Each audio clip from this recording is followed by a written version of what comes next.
ideológica que tu tens, que tipo de programa e de projeto de sociedade tu tens. Portanto, isto é que é mais importante. Daí que, se tu fores a ver, em Portugal, por exemplo, um dos nossos maiores parceiros de Portugal, praticamente, se tu fores a falar ideologicamente, parece que não tem nada a ver connosco, que é a iniciativa liberal, por exemplo. Mas o que acontece é que nós tivemos em convergência em valores, tivemos convergências em projetos de sociedade comum. Portanto, o que importa mais agora aqui não é propriamente a questão da identidade ideológica, o que importa são os valores. Engenheiro, o ex-presidente Ian Khama tem uma particularidade mais ou menos semelhante ao de Venâncio Mondlane. Ele nasceu no berço do partido que gerou a independência de Botsuana. Partido Democrático de Botsuana. Sim, de Botsuana. Yeah. E agora é tido como opositor, saiu do partido. O mesmo partido que ele liderou como presidente, como chefe de Estado. Okay. E Venâncio Mondlane parte também da Frelimo, no berço da Frelimo, e agora é opositor da Frelimo. Esta relação que existe em termos de divisão. Interessante. Já me lembrei para quem estava atento em casa, queria saber, o Michel Caen. Portanto, Michel, quem quiser pode ver os artigos dele, que ele fala dessa questão da ideologia em Moçambique.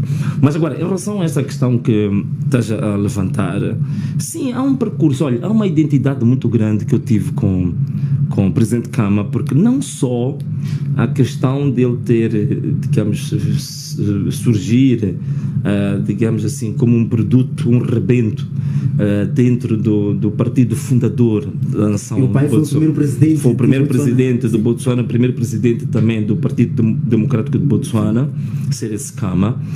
Para além de ele ser o rebento disto, ser a continuidade disto, há um outro aspecto que se calhar seja muito mais importante do que esse.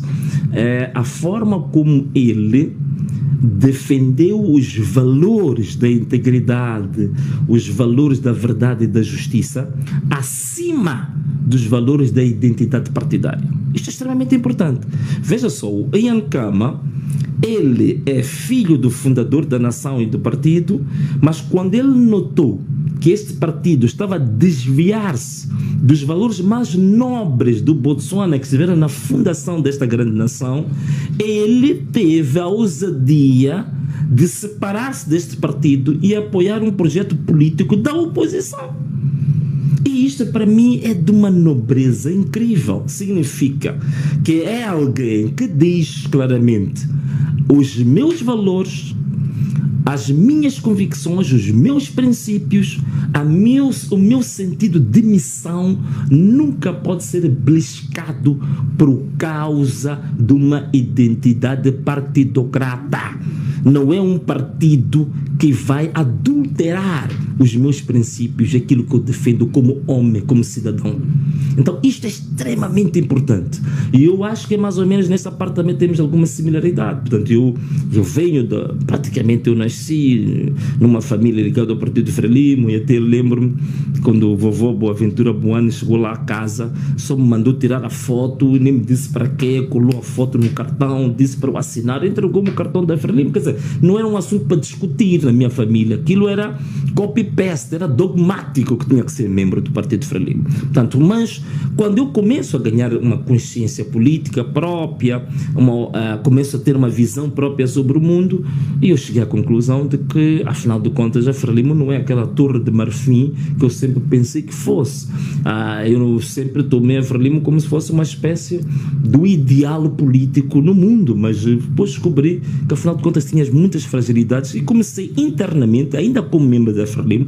Lembram que comecei a ser comentador de televisão por volta de 2003, 2004, e depois estava aí na Miramar, passei para time na altura, continuei como comentador, que até fui chamado para uma reunião secreta no Partido Frelimo para ser questionado como é que um filho de um sénior do partido, que tinha responsabilidades muito grandes, estava a fazer aquele tipo de comentários na televisão que até prejudicavam o próprio partido. Portanto, fui questionado, fui interrogado durante muitas horas, mas eu fui fiel aos meus princípios e continuei a defender aquilo que eu acreditava, que achava que era justo para as pessoas.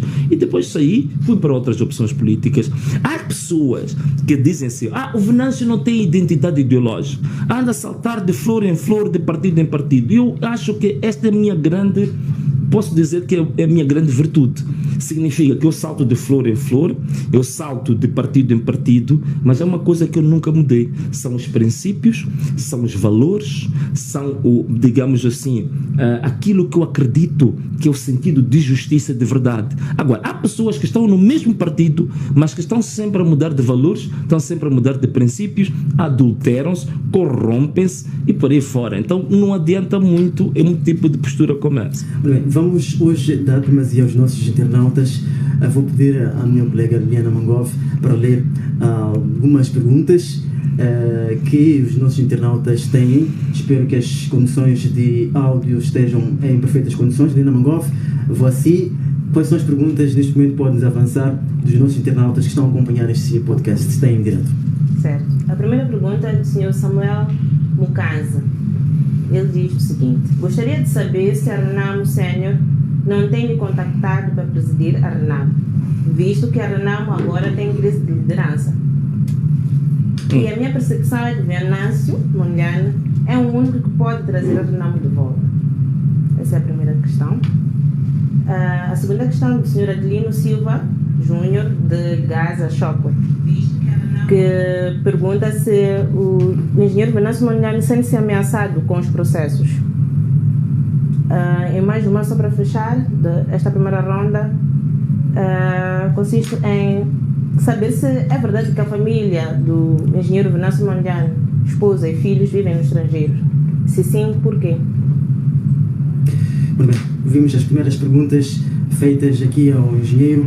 Vamos começar a primeira pergunta em relação à Renamo. Se pensa em presidir a Renamo, ouvimos algumas informações até de que há alguns membros sêniores que teriam contactado o engenheiro para regressar a Renamo. Sim, olha, eu já tinha me pronunciado sobre isto.